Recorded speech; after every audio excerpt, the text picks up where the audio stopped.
치료 기법에 대해서 알아보게 될 겁니다. 그러니까 집단 치료를 하는 목적이 뭘까요?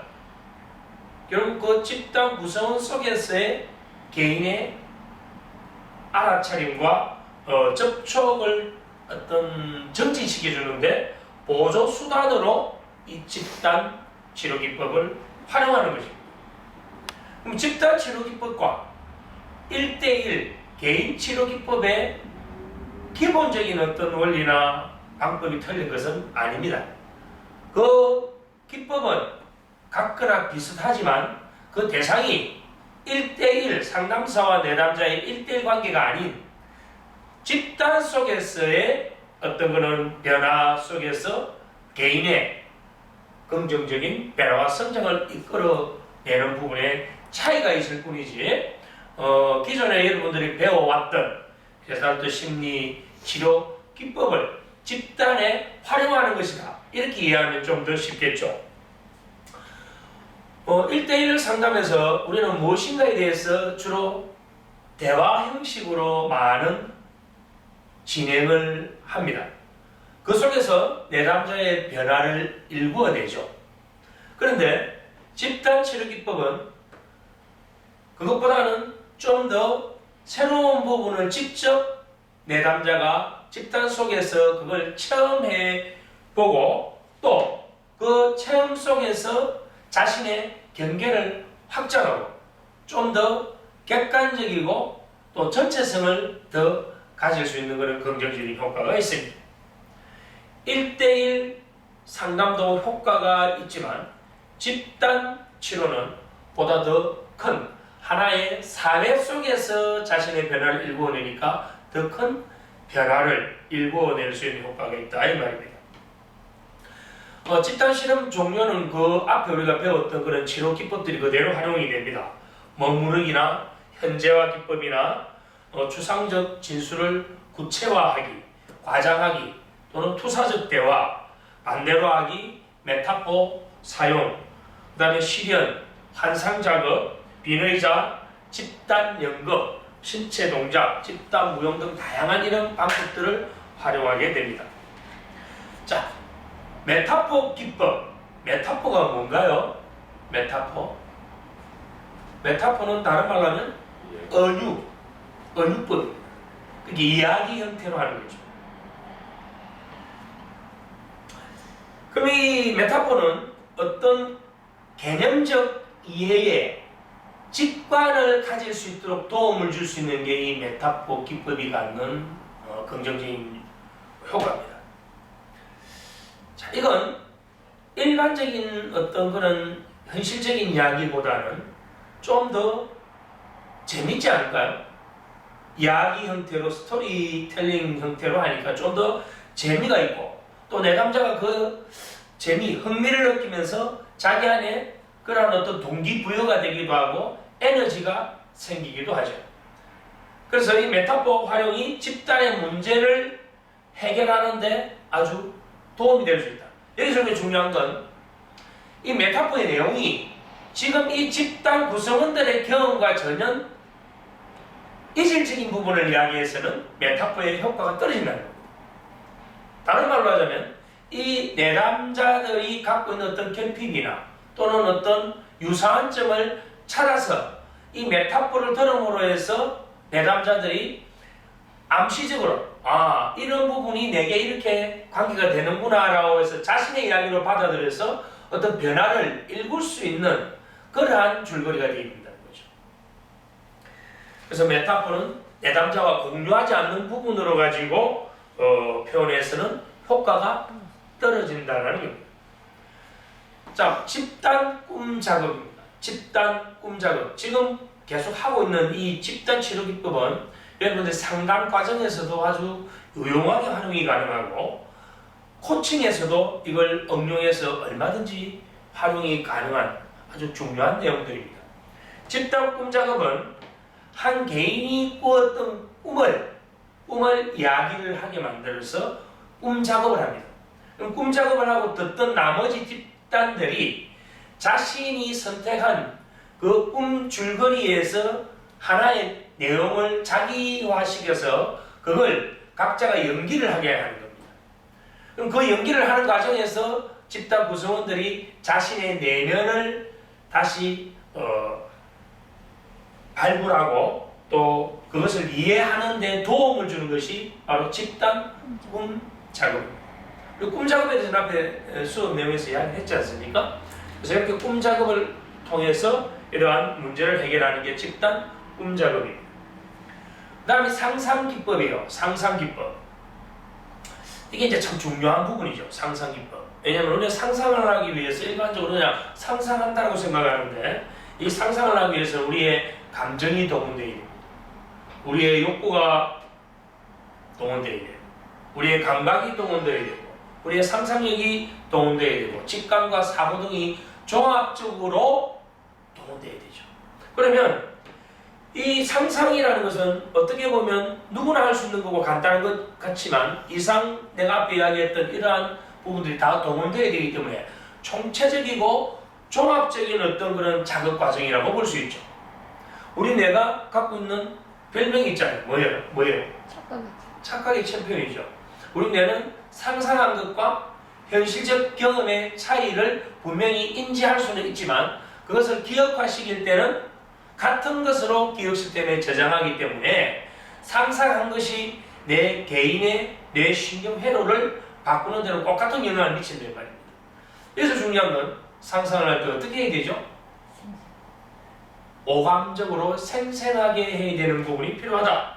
그래서 이 상상 훈련을 시킬 때는 이완 훈련을 먼저 시키든지 호흡 훈련을 시키든지 해서 트랜스 상태로 유도해서 상상 훈련을 시키면 훨씬 더 몰입을 더 많이 하게 됩니다.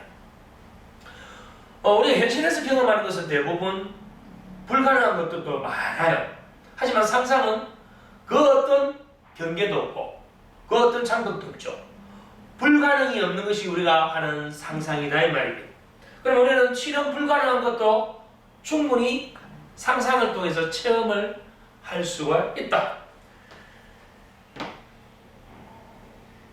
근데 이 상상을 해보면 사람들마다 상상한 이후에 그런 변화의 차이가 다 있죠. 그것은 무슨 차이일까요? 왜 어떤 사람은 이 상상을 통해서 변화를 많이 하게 되고 어떤 사람은 변화가 약할까요? 감정을 다가가는 거예요. 개인이 갖고 있는 몰입 능력이죠. 근데 그 몰입 능력이 개인이 다 다르다 하더라도 이 내담자들이 집단 속에서 좀 더 몰입할 수 있는 상태를 만들어주는 것은 누굴까요? 그게 상담사와 코칭사의 역할이죠. 그래서 구체적이고 상세한 안내를 하는 역할을 바로 상담사와 코칭사가 해야 된다. 예를 들어서 이제 이렇게 한번 보죠. 젊은 청년이 있다면 이 젊은 청년들에게 이 대상이 청년들이라고 한다면 자 여러분들은 군대를 제대했습니다. 제대한 지 벌써 2년이 되었습니다. 그리고 당신은 짝을 빨리 찾아서 결혼을 빨리 했습니다. 결혼 이후에 가정을 꾸린 지 벌써 또 몇 달이 지났습니다. 그럼 지금 이건 어디까지나 뭐죠? 상상을 하게 만드는데 그냥 상상해라가 아니고 그 상상을 안내해준다 이 말이에요. 구체적으로 상세하게. 그러면 이 집단 속에서 구성원들은 그걸 계속 상상을 하는 거죠. 그러면서 지금 당신은 어디에 살고 있습니까? 당신이 살고 있는 집은 어떤 집입니까? 당신은 어떤 차를 타고 있습니까? 그리고 당신은 어떤 사람을 만나고 있습니까? 그때 당신의 느낌은 어떤가요? 다른 사람들은 당신에 대해서 어떤 말을 하는가요? 그때 당신의 느낌은 어떻습니까? 그리고 지금 당신은 어떤 느낌을 갖고 있나요? 이런 식으로 해서 질문을 해서 유도해 준다면 그 대상은 몰입하게 된다는 거예요. 물론 대상과 상황에 따라서는 이런 안내 없이 단순한 메시지만 주고 상상 훈련을 시키는 방법도 있습니다. 다시 한번 강조하지만 우리 뇌는 상상과 현실을 구분하지 못하는 착각의 챔피언. 그러면 어떤 불가능도 없는 이 상상을 통해서 뇌 신경회로의 조합과 배열을 바꿀 수 있다면 우리의 존재와 정체성도 바꿀 수 있다. 그럼 심리적으로 힘든 사람의 그 상태를 보다 더 나은 상태로 변화시킬 수도 있다는 거죠. 그 다음 운동 및 신체 기법입니다. 자, 운동 및 신체 기법이 이 집단 치료에서도 아주 중요한 의미를 가집니다.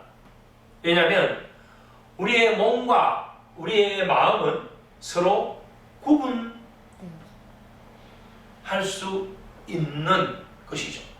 그러나 우리의 몸과 마음은 구분을 할 수 있으되 그것을 분리할 수는 없다 이 말입니다. 왜 그럴까요?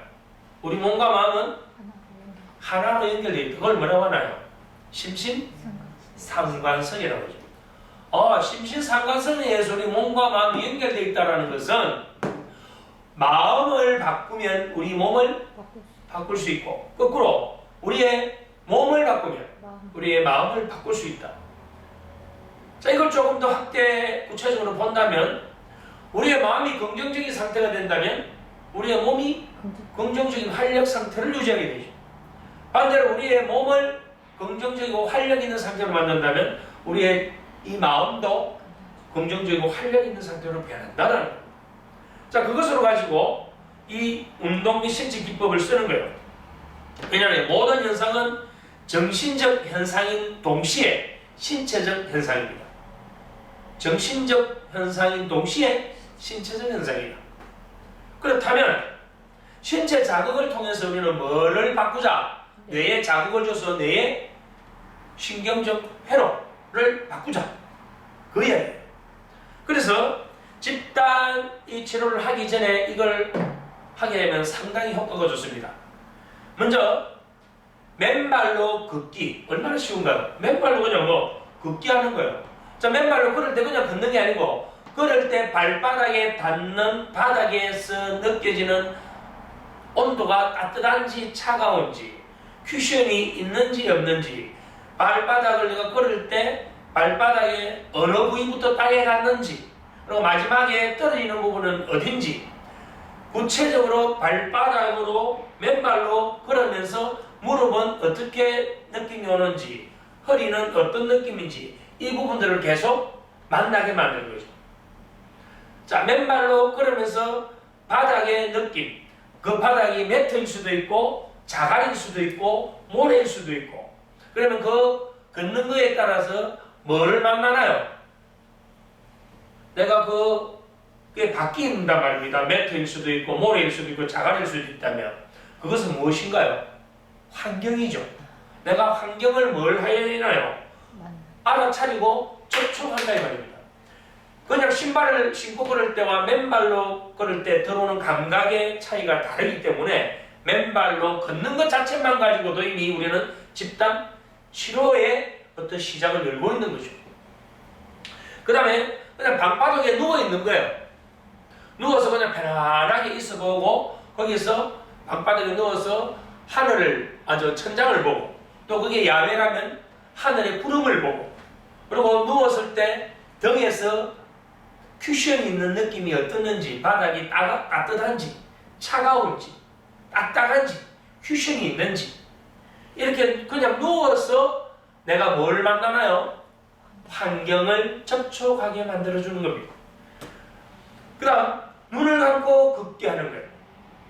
이래 눈을 감고 걷게 되면 우리는 시각적 정보가 차단되어 버리죠.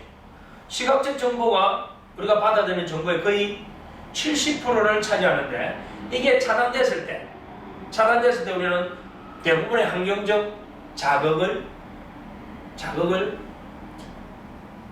받아들일 수 없는 상태가 되죠. 그러면 내가 눈을 감고 걸을 때 그 느낌을 가지면서 눈을 감은 상태에서 내가 환경을 접촉하는 경험을 해보는 거예요. 자, 이걸 우리는 뭐라고 하냐면 환경 접촉이라고 합니다. 무슨 접촉? 환경 접촉. 자, 보세요. 심리적인 문제를 갖고 있는 사람은 대부분 어떤 상실을 겪고 있나요? 자기 상실을 겪고 있죠. 자기 상실을 겪고 있다는 것은 자신의 신체적 감각을 제대로 못 느낄 수도 있고 내 자신을 상실했기 때문에 다른 사람과의 만남이 온전하지가 않다는 거고 환경과의 접촉도 온전하지가 않다는 거고 그래서 지금 금방 이야기했던 이 환경 접촉을 통해서 우리는 환경을 만나는데 실제로 그 환경을 만나는 데서는 누구를 먼저 만난 겁니까? 자기 자신을 더 안할 수 있는 것이죠. 자, 두 번째, 맨손 체조를 하는 겁니다. 자, 맨손 체조가 어떤 게 있나요? 목 돌리기부터 해서 어깨 돌리기, 뭐 다양한 동작들이 있잖아요. 그건 어떤 동작이든 관계가 없습니다. 중요한 건 그 동작을 계속 함으로 해서 지금 내 몸이 계속 어떻게 되나요? 업되죠. 몸이 풀린다 이 말입니다. 그때 신체적인 감각이 어떻게 들어오나요? 내 뇌에 자극을 주는 거죠. 신체적인 모든 자극은 뇌 내에 특정 자극을 줘서 뇌를 활성화시키게 됩니다. 그럼 내가 신체 활동을 안 했을 때 좁혀져 있는 그 경계보다 신체 활동을 할 때 내 경계가 훨씬 더 확장될 수 있다. 그 다음에 소리 내에서 몸 흔들기입니다. 몸을 흔들 때 어떤 식으로 흔들어도 관계없습니다. 몸을 흔들 때 소리를 지르게 만드는 거예요. 그리고 발끝으로 걷기를 해보는 겁니다. 발끝으로 걷는 게 쉽지는 않죠. 근데 이렇게 발끝으로 뒤꿈치를 세워서 이렇게 걷다 보면 여기에 감각들이 새로운 근육을 자극을 하게 되고 신경을 자극을 해서 우리 뇌를 보다 더 활성화시키게 되죠. 그 다음 단전치기입니다. 지금 이야기하는 것들은 전부 다 몸풀기예요. 단전치기는 이거예요. 발을 어깨를 위로 11자 형태로 만듭니다. 그리고 시선을 정면을 두게 만들고 아랫배를 약간 내듯이 자세를 잡습니다. 그리고 손 모양을 이렇게 해서 배꼽 바로 아래 하단전 쪽으로 손 모양을 이렇게 해서 이렇게 칩니다. 이렇게 치는 동작들이 지금 몸에 자극을 주죠. 이때 소리를 내도 관계없습니다. 이렇게 계속 반복해서 치면 몸풀기가 되면서 신체 전체의 자극이 뇌를 계속 자극을 주게 됩니다.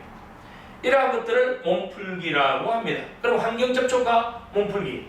마지막 하나가 집단 신체 작업입니다. 집단 신체 작업. 자, 이건 어떻게 하느냐면 집단 속에 두 사람을 마주보게 만듭니다. 마주보게 만들어서 손바닥을 이렇게 내밀게 합니다.